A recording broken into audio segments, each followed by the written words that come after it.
네, 기독교 교파 한눈에 보기. 제가 좀 강의를 빨리 진행하려고 했는데, 설명해야 될 부분이 또 있고요. 또 이렇게 강의 내용이 좀 어렵게 보여도, 또 하여튼 잘 이렇게 점검하고 지나가야 되기 때문에, 페이지가 많이 진도가 빨리 못 빠지고 있습니다.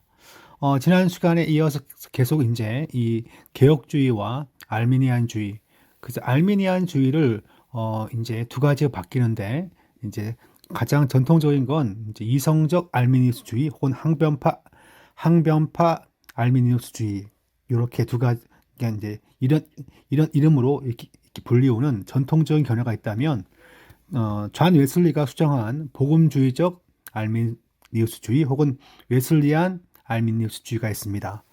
이제 장로교인과 이제 감리교인이 만나서 특히 목회자들이 서로 약간 논쟁할 때 장로교인 제가 감리교라든가 혹은 성결교 사람들을 야 너네 알미니안이야 그런 식으로 간단하게 말을 하는데 그럴 경우에 이제 전통적 알미니안인지 혹은 이제 웨슬리가 이제 변형시킨 복음주의적 알미니안인지를 좀 고민할 필요가 있어요. 그래서 이걸 모르고 함부로 말하면 상당히 그분들이 싫어합니다. 그래서 너희들은 뭐 인간의 뭐 선을 행할 수 있다고 생각하지 않냐?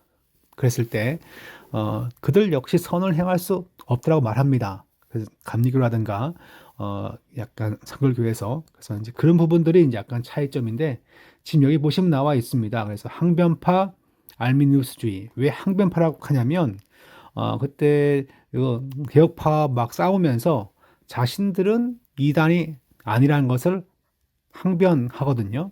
그래가지고 항변파라 그렇게 부릅니다.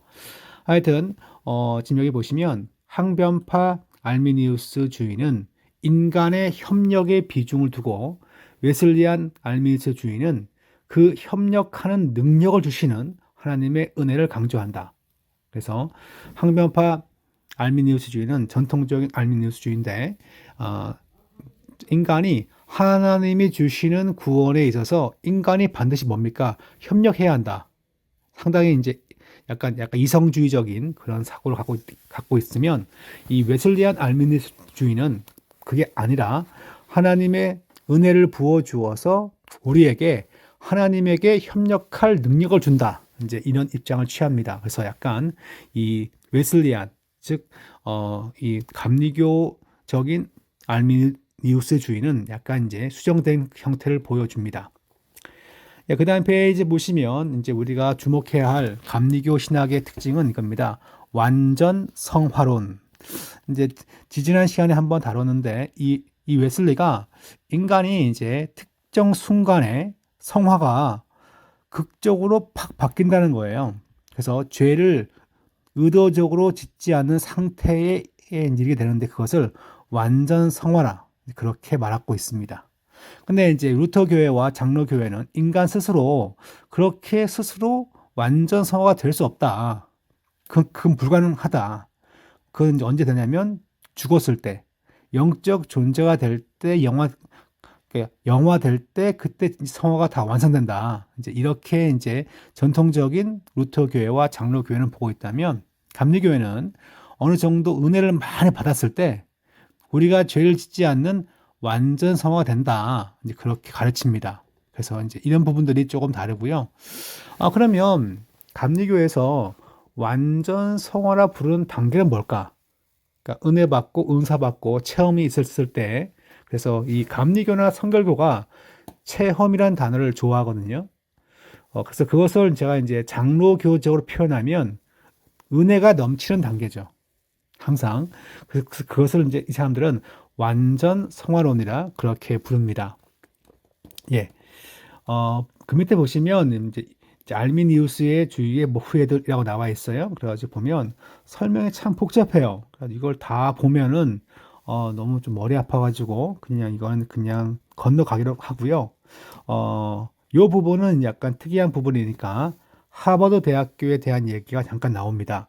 그래서 하버드 대학교는 처음에 청교도 목회자를 양성하기 위해서 세운 장로교에서 세운 그런 이제 학교인데 1700년대에 들어서면서부터 학교가 알미니우스주의의 영향을 받은 학자들이 들어옵니다. 그러면서 학교가 변질돼요. 그러면서 이제 청교도들이 야, 이 학교 보내면 안 되겠다 싶어가지고 세운 대학이 바로 예일 대학입니다. 그래서 예일 대학의 초대 총장이 바로 조나단 에드워드인데 그가 이제 어, 금방 젊은 나이에 죽습니다. 안타깝게. 근데 하여튼 하버드와 예일 때를 보면 당시에 이 알미니우스 주의가 이렇게 신학이라든가 철학과 사상계에 많이 침투되어 있다는 것을 짐작할 수 있습니다. 예, 맨 마지막에 보시면요. 지금은 하버드 대학을 보시면 신학교 채플 시간에 기독교, 불교, 힌두교, 그다음 이슬람교, 그다음 성소수자를 위한 채플이 함께 포함되어 있다는 거예요. 종교 다원주의로 가는 거죠. 참 슬픈 현실을 볼 수 있습니다. 그러니까 한 200, 한 50년 전에는 그러니까 순수하게 소위 이제 청교도 신학자들이 와서 성경을 가르치고 말씀을 가르쳤다면 지금은 다 변질돼 가지고 종교 다원주의를 가르치는 대학이 바로 하버드가 된 것을 볼 수 있습니다. 그 다음에 보시면 침례교와 성공회가 있어요. 그러니까 침례교와 성공회는 지금 여기 보시면 이게 사실은 이제 구원에 있어서 침례교와 성공회가 어떻게 이해하는가가 나오는데 교단이 이제 갈라졌다 또 다시 이제 다시 연합했다라는 것을 반복합니다. 그래서 지금 침례교를 보시면 일반 침례교회는 예수 그리스도의 피가 모든 사람을 위해서 흘려졌다고 믿는 일반 속죄론을 가르칩니다. 그러니까 모든 사람들을 위해서 흘렸다는 거예요. 자, 그러면서 이제 나중에는 이렇게 나와 있습니다. 그 다음에 이제 또 다른 무리는 또 이렇게 말하기를 영국 청교도의 개혁주의 교리를 따라서 그리스도의 피는 특별히 택함 받은 자를 위해 흘려졌다고 믿는 특수 속죄론을 주장한다는 거죠. 그래서 이런 교회를 특수 침례 교회라 부릅니다. 목사님, 요거랑 뭔 차이가 있나요? 라고 묻는다면 모든 사람을 위해서 피를 흘렸냐? 그러면 이제 모두가 다 구원받냐요? 그런 질문도 자연스럽게 되겠죠, 그죠? 예수 그리스도의 피가 능력이요, 권세요, 소망이잖아요. 그러면 모든 사람들이 피의 효과를 받느냐? 그럼 다 구원받는 거잖아요, 그죠? 그래서 이제 우리가 지난주에 이게 이제 지금 대요리 문답 시간에 했던 건데 많은 구원론과 관련되어 있어요.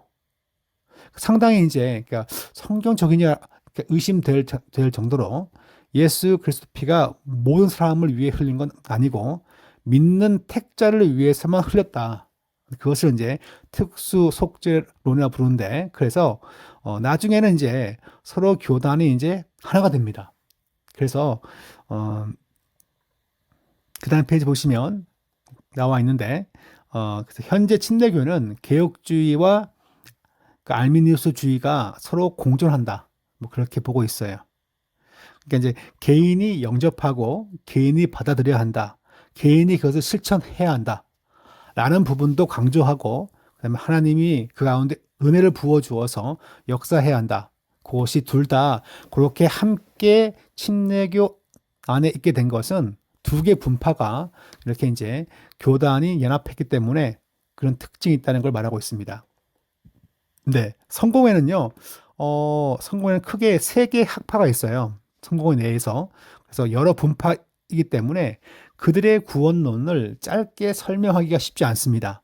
그래서 예배 형태 같은 경우는 로마 카톨릭을 닮아 있고 신학적인 부분은 개신교를 닮아 있는데 약간의 지금 여기 보시면 나와 있는데요. 고교회파, 광교회파, 저교회파예요. 요 설명이 앞에 가면 설명이 잘 나와 있는데 제가 그 섹션을 설명을 아까 그냥 지나왔어요. 하여튼 성공회는 여러 분파이기 때문에 설명하기가 좀 곤란하고 그 다음에 그 안에서는 하나의 신학을 통일해서 말할 수 없다. 그렇게 설명하고 있습니다. 그 다음에 보시면 이제 성례. 성례는 뭔가요? 성례는 거룩한 예식이죠. 그죠? 저희는 두 가지만 하고 있는데 지금 여기 보시면 내적이고 영적인 은혜, 외적이고 가치적인 표지, 그 사인이 뭐냐? 바로 주님이 정하신 예식이다. 그걸 성례라 부릅니다. 자, 첫 번째 보시면 카톨릭 교회와 동방 정교회는 그 성례를 뭐로 보냐니까 표지 자체가 그것이 의미하는 것이 된다. 즉, 이 말이 뭐냐면 성례 자체를 행하면 자동적으로 뭡니까? 은혜가 전달된다고 믿는 거죠. 그러니까 좀 옛날 교회 스타일이에요. 그래서 카톨릭교와 동방교회는 예식을 하면, 의식을 드리면 그게 뭐라고요? 은혜라는 거죠. 그 자체가. 근데 다른 한쪽에서는 성례를 순수하게 상징적으로 이해한다. 그냥 이것은 기억하는 거라고. 예수 그리스도의 죽음과 부활을 기억하는 겁니다. 그것은 이제 침례 교회 입장이죠. 그러면 저희들의 입장은 뭡니까? 장로교는 뭡니까? 언약 개념의 바탕을 두는데 언약을 하나님과 인간 세우신 것을 수행하고 계신다는 표시로서 성례를 하는 것입니다. 그리고 그것을 행할 때 하나님께서 그 시간에 은혜를 부어 주시는 거죠. 그래서 영적 인재설이라는 것을 저희는 따릅니다. 그러니까 침례교는 상징설이고, 그 다음에 이제 카톨릭과 동방정교회는 그거 자체가 은혜라고 하지만 저희는 하나님께서 인간과 맺으신 이 언약을 이와 같이 수행하였고 그와 같이 인도하신다라고 생각하면서, 즉 죽으심과 부활을 통하여서 성찬과 세례의 의미를 되새기는 것인데, 그래서 영적 임재설이라는 것을 주장합니다. 그 다음 페이지 보시면 나와 있는데요. 그러니까 은혜를 전달하는 수단이다. 자, 성례 그 자체를 스스로 역사하는 은혜의 수단이라고 보지는 않는다. 요거는 이제 카톨릭과 그 정교의 입장이죠. 그래서 이제 성례 자체가 효능이 있다는 카톨릭과 동방 종교의 관점에 반대합니다. 야, 네가 세례만 참여해봐. 네가 구원받는 거야. 그런 건 없다는 거죠. 네가 유아세례 받아봐. 구원받아. 네 아기가. 주원 글씨를 보면 그 마지막 장면이, 그 여자 주인공이, 갓 태어난 아기가 막 죽어가는 거야. 어린 아기가. 그랬을 때, 중세 유럽에서는 영세를 안 받으면 지옥 가니까, 그럴 경우에 그 주인공이 아기한테 영세를 줘요. 이렇게. 엄마가. 그래서 로마 카톨릭의 법에서는 이제 긴급 상황에서는 평신도가 세례를 줄 수 있다. 그렇게 가르치거든요. 그래서 이제 그러니까 소설이자 영화인 주원 글씨에서 엄마가 죽어가는 아기를 위해서 그렇게 영세를 베풉니다. 어, 자, 하여튼 영세 받아야 구원받는다. 그런 걸 반대하고, 또한 그 침례 교회가 이건 그냥 상징이에요. 그것도 반대합니다. 상징이긴 하지만 그 자리에서 언약을 맺으신 하나님께서 임재하여서 은혜를 주십니다. 그래서 좀 그런 면에서 약간 다른 것을 보여주고 있습니다. 예. 그 다음 페이지 보시면 성공회도 보니까 장로교와 비슷하다. 그렇지만 성령의 역사는 이제 성공의 신조에 나와 있지 않다. 뭐 그렇게 얘기하고 있고, 감리교회도 성공회 비슷하다. 그렇게 말하고 있습니다. 성결교회, 오순절 교회는 감리교회의 교리에 출발했기 때문에 성례에 대한 견해는 감리교와 거의 일치합니다. 자, 그런데 루터 교회는 어떨까요? 루터 교회. 루터는 사실 종교 개혁을 하려고 시작하지 않았고, 이제 루터는 신학적인 잘못을 수정하는 차원에서 처음에 그 반박문을 붙인 거예요. 근데 그가 이제 어쩔 수 없이 시대가 원하기 때문에 또 그는 귀한 도구가 되어가지고 종교 개혁을 한 것인데, 루터 교회는 어떤 교회 그 예배 형식이 천주교스러운 부분도 많이 남아 있어요. 그래서 카톨릭 교회와 좀 더 가깝다는 걸 볼 수 있습니다. 예를 들어서 성찬식에 쓰는 빵이 있습니다. 빵. 그러니까 천주교는 그 빵 자체가 예수 그리스도의 살이라는 거예요. 포도주는 그것이 자체가 피라는 피.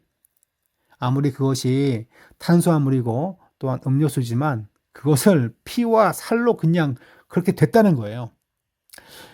근데 이제 루터교는 그건 너무 좀 웃기니까 그건 아니고, 빵 속에 주님 계신다. 그래서 공제설, 함께 계신다 해서 공제설이라는 걸 믿는데 빵 속에 있다는 거예요. 사실 그것도 좀 웃기죠, 그죠? 근데 저희는 그렇게 생각하지 않고 영적 임재설을 저는 따릅니다. 예. 자, 구세군은 세례와 성찬이란 의식을 시행하지 않는다. 네, 처음에 했어요, 처음에. 제가, 제 구세군, 제 친구한테 전화해 봤어요. 그랬더니 친구가, 지금 한대요, 지금 하고. 아마 초기에 안 했던 것 같습니다. 왜냐면 성찬식을 하다 보면은 이제, 어, 불, 좀 약간 일반 교회 스타일로 돌아가는 것이기 때문에 그래서 종교의 형태를 피하고자 그래서 처음에는 아마 구세군이 성례식을 하지 않은 것이라 그렇게 보여집니다. 또한 지금 여기 보니까 19세기 성결 운동의 영향으로 성례식보다 더 중요한 것은 성령의 충만한 체험인 거예요. 그러니까 성령 체험이 더 중요한데 뭐하러 예식에 이렇게 관심을 두냐? 그래서 당시에는 이런 경향 때문에 이 아마 초창기에 있었던 구세군은 성찬식을 하지 않던 것이라 성례식을 하지 않던 것이라 그렇게 보여집니다. 네, 근데 지금은 다 한다고 그렇게 제 친구가 말하더라고요. 네, 그 친구 아버지와 할아버지가 이제 구세군 사관이었는데, 어, 자, 그다음에 봅시다. 세례식. 세례 혹은 침례라고 부르죠. 어, 영어로 하면 베프티즘인데, 베프티즘을 한글로 번역할 때 우리 장로교는 세례라 번역하고 그 베프티즘을 침례교는 침례라 번역합니다. 세례 세자는 약간 씻을 세자고, 그다음 침례는 물에 잠긴다는 거예요. 이게 이제 세례를 말할 때에는 세례는 그리스도 예수 안에서 우리가 정결된다는 것을 의미하고 침례는 죽음과 부활을 의미해요. 그러니까 의미가 약간 다르기 때문에 번역도 이제 이렇게 다르게 번역한 것이라 보여집니다. 세례의 효과. 자, 동방정교회와 카톨릭은 뭡니까? 세례 자체가 은혜가 전달된다는 거죠. 신비한 의식으로 그렇게 봅니다. 근데 저희는 어떻습니까? 그렇게 보지 않죠. 침례 교회는 상징이고, 그 다음에 상징 그 이외에는 별 의미가 없다는 거예요. 그러니까 지금 여기 보시면 직접적인 영적 유익이나 축복을 전달하진 않는다. 뭐, 그 얘기예요. 근데 이제 대부분의 교파는 이 두 견해의 중간 입장을 취한다라고 나와 있어요. 그러니까 루터파는 세례가 시행 자체가 세례 받는 사람을 구원하지는 못한다. 그렇게 보고 있죠. 그러니까 세례 받기 전에 믿음이 선행돼야 한다는 것을 말하고 있는데, 네, 이런 부분은 대부분의 개신교회가 지금도 취하고 있는 입장이라 보여집니다. 자, 근데 이제 세례 받으면 왜 구원받는가라고 누가 혹시 묻는다면 세례 받기 전에 말씀을 공부하고 주를 영접하고 죄 용서받잖아요. 그것이 전제되어 있다면 세례가 구원과 관련된다라고도 말할 수가 있다. 이제 그게 이제 요 보면 루터의 말에 포함되어 있습니다. 이렇게 말했습니다. 그가 말하기를 물은 절대 그런 일을 하지 못합니다. 하나님의 말씀이 물과 함께 그의 곁에 있기에 가능합니다. 그러니까 루터교회는 장로교회보다는 세례 효능을 더 강조한다. 오직 말씀과 신앙에 근거한다고 보는 점에서는 카톨릭과의 차이가 있다. 그러니까 카톨릭에서는 이제 그냥 세례 예식이 구원과 관련이 있다고 한다면 루터 교회와 장로 교회는 말씀과 신앙에 근거해서 구원과 관련된다. 그렇게 말할 수가 있죠. 장로 교회는 이제 언약의 관점을 얘기했는데 하나님께서 그의 백성과 약속했기 때문에 그의 백성은 뭡니까? 구원받는 거죠. 그래서 할례의 개념으로 이해합니다. 그래서 이제 구원에 있어서 세례가 필수적인가라고 본다면 장로 교회는요 그렇게 중요하지 않습니다. 침례 교회는 아주 중요하게 여기고 왜냐하면 침례 받아야 교회 멤버가 되니까. 그리고 카톨릭과 동방정교회는요 아주 절대 필수입니다. 세례가.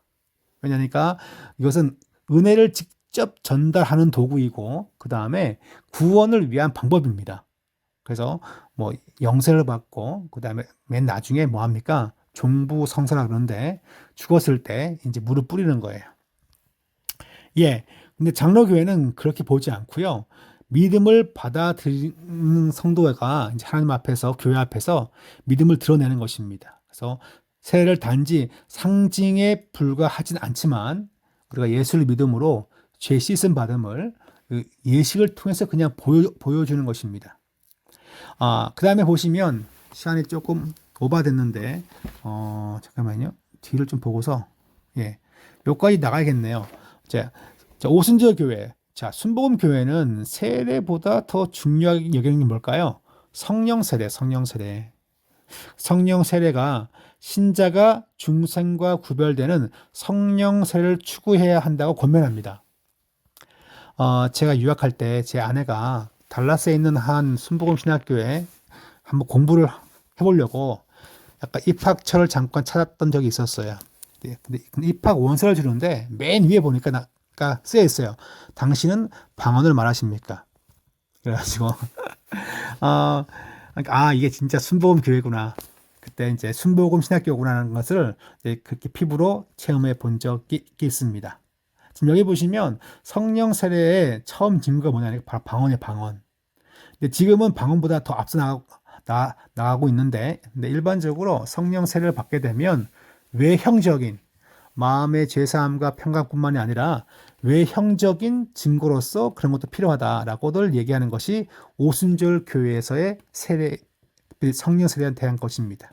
지금 여기 보시면 물 세례도 중요하다 생각하지만 성령 세례를 받는데 필수적인 과정이라고 생각하지는 않는다. 즉 성령 세례와 물 세례는 따로 갈 수 있다.